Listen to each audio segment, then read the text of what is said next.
C'est vrai que ça fait un peu bizarre de parler de sexe avec son psy. Déjà, parfois, on sait même pas qu'on peut en parler. Et même si on le savait, quand est-ce qu'il faut en parler? Comment en parler? Pourquoi en parler? Eh ben, vous savez quoi? On va démystifier tout ça dans cette vidéo, et après l'avoir regardé, non seulement vous n'aurez plus peur d'en parler, mais il y a de grandes chances que vous ayez envie d'en parler.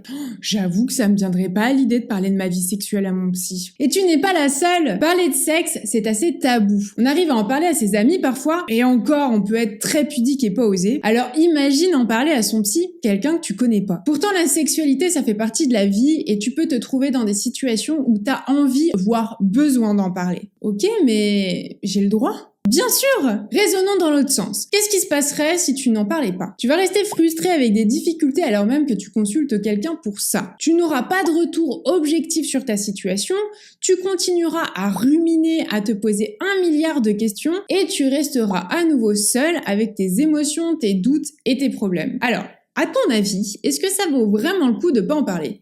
Bah, c'est sûr que vu comme ça paraît bien plus avantageux d'en parler, mais j'ai honte.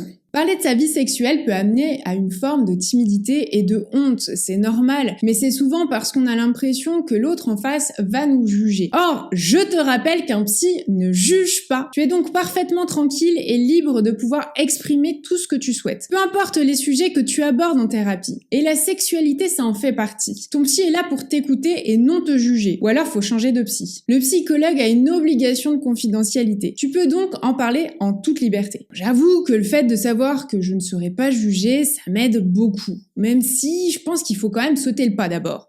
D'ailleurs, je saurais même pas comment amener le sujet. T'as des conseils? Alors je sais que c'est pas facile d'aborder ce sujet, donc moi j'ai envie de te dire plusieurs choses. Premièrement, ne te prends pas trop la tête et utilise tes propres mots. Souvent les patients ils viennent s'excuser en séance lorsqu'ils disent un gros mot par exemple, mais c'est pas grave, et n'aie pas peur de dire les choses comme elles viennent. Pour parler de ta sexualité, c'est exactement la même chose. Dis les mots que tu souhaites utiliser comme ça vient. Ton psy il sera pas outré pour autant. Deuxièmement, tu peux utiliser l'humour. Ça peut être plus facile d'en parler comme ça. Troisièmement, tu peux directement mettre les pieds dans le plat, en mode j'ai un truc à vous dire concernant ma vie sexuelle et bam, tu enchaînes directement. Ça te permet de te lancer sans trop réfléchir. Ensuite, si t'es gêné, parle de ta gêne d'abord. Tu peux lui demander voilà, j'aimerais vous parler d'un sujet mais c'est un peu délicat, j'ose pas trop vous en parler, ça concerne ma vie intime, je suis gênée, est-ce que je peux vous en parler? Tu vois, de cette manière, tu te sentiras beaucoup plus soulagé de dire clairement ce qui se passe pour toi. Ton psy va dédramatiser ça et ça te permettra d'amorcer un peu les choses sans trop en dire. Ça lancera une sorte de perche à ton psy pour lui faire comprendre que s'il peut te poser des questions, tu dis pas non.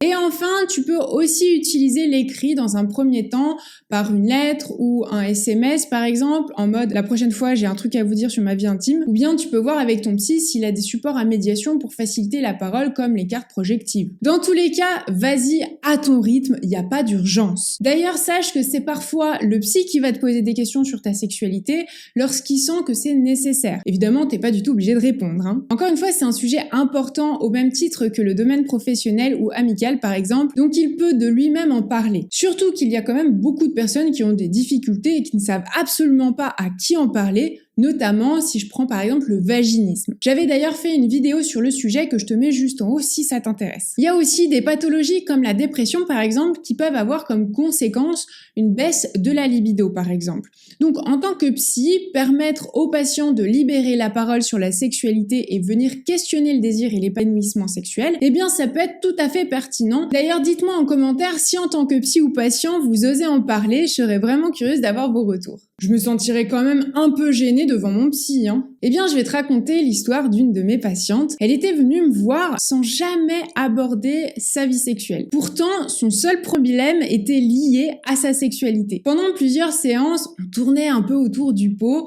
Elle me disait que tout allait bien et du coup, je comprenais pas vraiment pourquoi elle consultait. Mais petit à petit, j'ai pu percevoir justement certains éléments qui m'ont fait penser que le problème était d'ordre sexuel et qu'elle n'osait pas en parler. Alors, un jour, j'ai un peu mis les pieds dans le plat en mode « Bon, comment ça se passe votre vie sexuelle ?» Est-ce qu'il n'y aurait pas un problème dont vous aimeriez en parler? Et à partir de ce moment-là, ça a tout débloqué.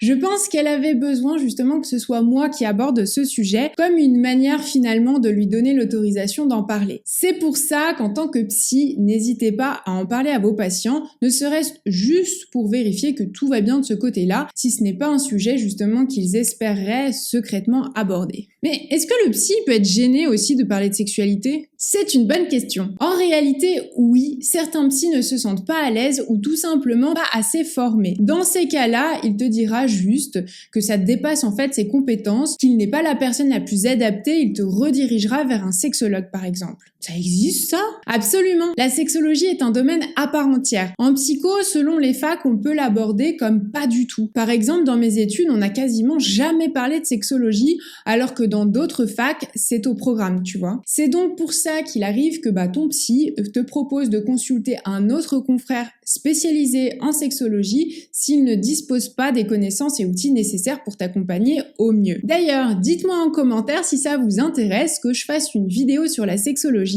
peut-être avec un invité, qui sait. Si cette vidéo vous a intéressé, alors explosez-moi le compteur des likes et abonnez-vous à ma chaîne pour me soutenir. Je vous rappelle aussi que si le libéral vous intéresse, alors n'hésitez pas à participer au prochain webinaire gratuit que j'organise. Il y a plusieurs dates, je vous mets tous les liens en barre de description. Nous, on se retrouve pour une prochaine vidéo ou tout de suite sur mon compte Instagram. Belle journée, ciao ciao.